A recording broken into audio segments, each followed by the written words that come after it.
who I don't know, so looking forward to hearing what you're talking about. So please welcome Charles.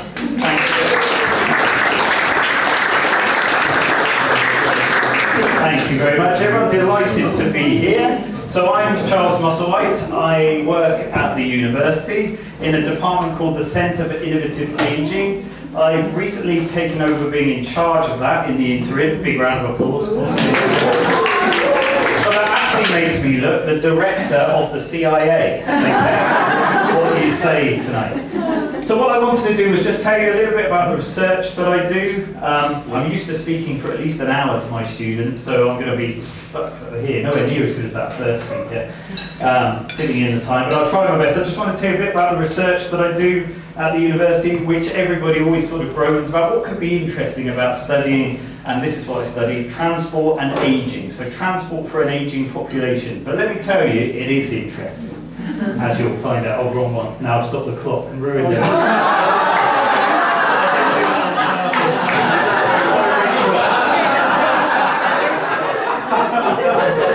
right.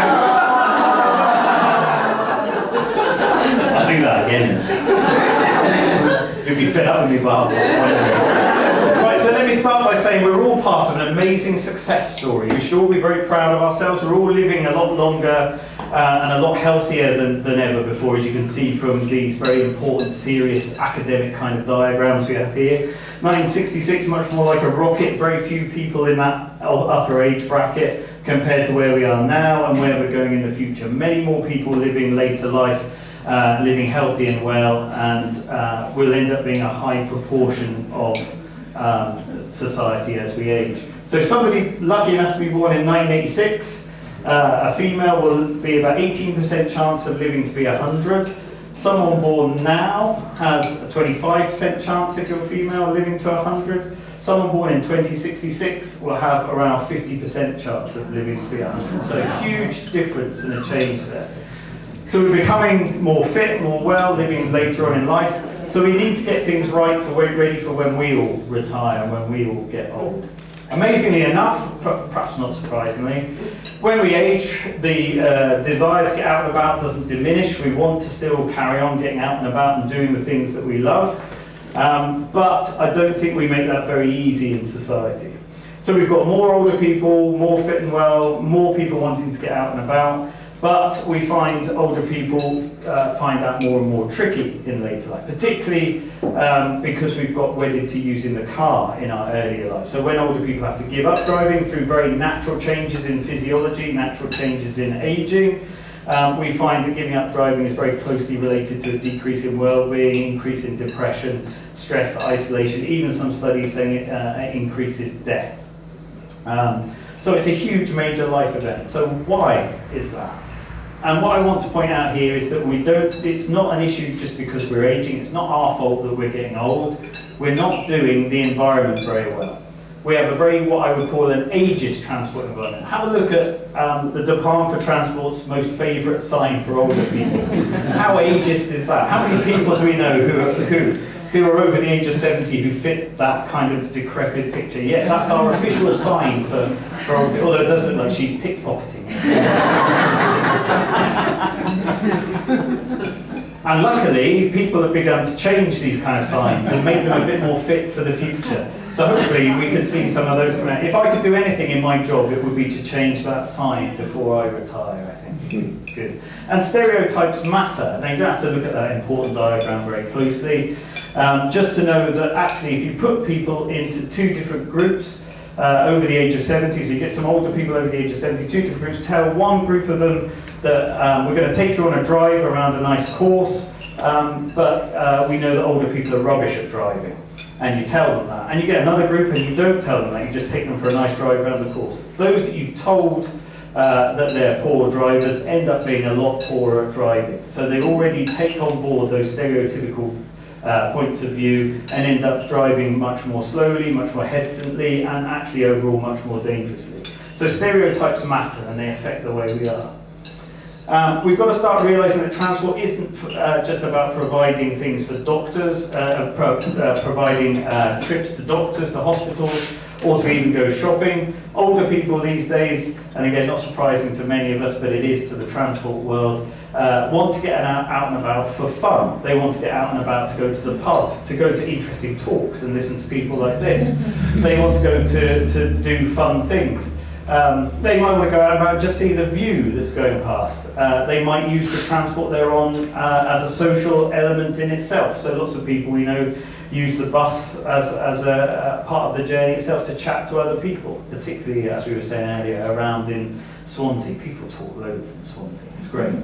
So we call that discretionary travel, but again, not recognised by the Department for Transport. All the Department for Transport's models, which end up how you end up, whether you build a road or whether you build a motorway, whether you invest in rail, is all set around transport journey itself being something you do for work and travel time being seen as negative. That's not the case with older people who value those kind of things. And the final point I wanted to make, and I've got some examples of that, is the built environment we create for people beyond the car is absolute rubbish. Older people, through no fault of their own, we all need it. From sort of the age of 30, 40 onwards, you need to sit down more if you're walking, any particular distances. Here's some examples of local benches that you might have seen, where they have actually got some benches, but they've messed them up bad time. You see that one was in the BBC News recently, just like the road in Mumbles, a view of the bush and the toilets, where you've got to see just the other side. But why not just, knock that bush down or make it just the other side of there and give you a nice view. This one, anyone recognise this one? It's Porth Cool. They put the benches in facing the wrong way around, and the council had the gall to say they'd done it deliberately and made them selfie benches. So you can the bench. But I don't believe they did that. But again, so when we do try and create a better environment, we're messing it up big time. This was a study I did where I timed older people crossing the road.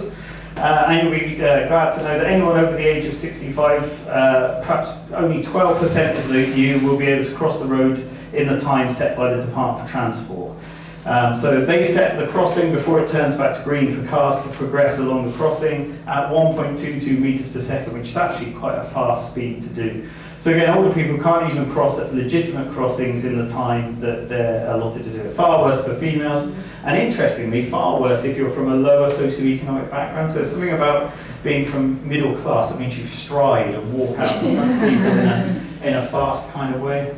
Be interesting to test that a bit more. So crossings aren't any good.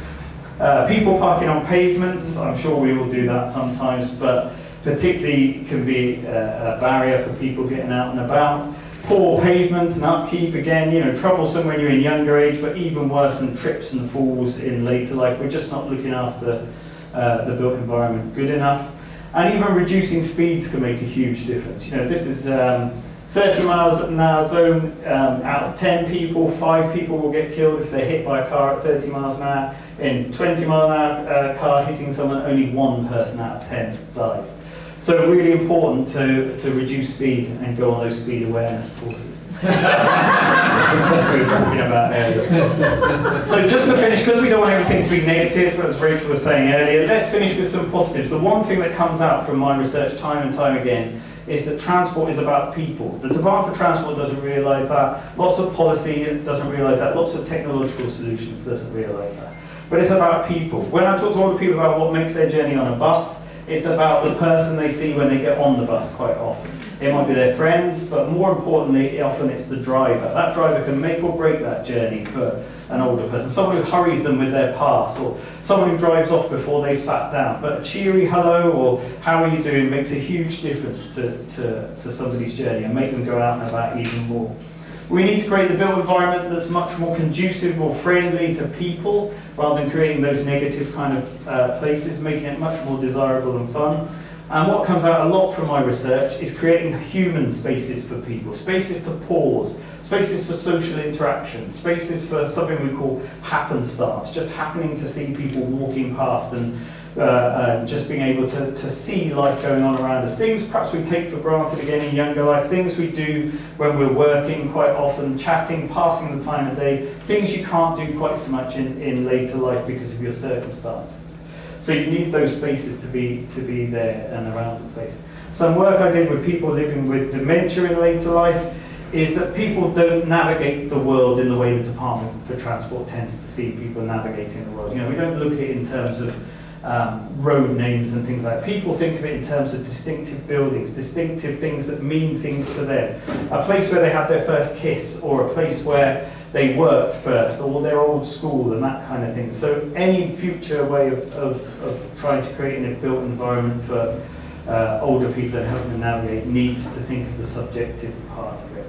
So we need much more about people to solve the solutions themselves. We need to get more older people involved in solutions for transport. There's a great group in Manchester called the Graffiti Grannies who go out and about. First of all, they just highlighted where there was dog's mess on the floor. Now they're doing potholes.